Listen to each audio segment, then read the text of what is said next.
అన్నా అన్నా ఏమైందన్నా మార్నింగ్ నుంచి ఇలాగే ఉన్నావు? అరే మార్నింగ్ కాలేజ్కి బస్సులో వెళ్ళా కదా, అక్కడ ఒక అమ్మాయిని చూసాను. ఎంత అందంగా ఉందో తెలుసా? తనని మిస్ అవుతున్నారా? అన్నా అంత బాగుంటుందన్నా?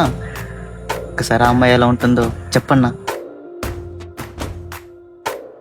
నల్లని పుట్టు మచ్చ దిష్టే తీసిందా, కొత్తగా అందాన్ని ఇంకొంచెం పెంచిందా, పున్నమే నీపై వాలి పుణ్యం చేసిందా, తన వెలుగే మెరుగైపోగా, హృదయం నిండుగా అచ్చయ్యావుగా, తొలి తొలి చూపులో ప్రేమను పండుగ రాగా, మిల మిల మిల మిల మెరుపుల చెల్లాయిలా కంటి ముందు ముగ్గేసింది నీ అందం.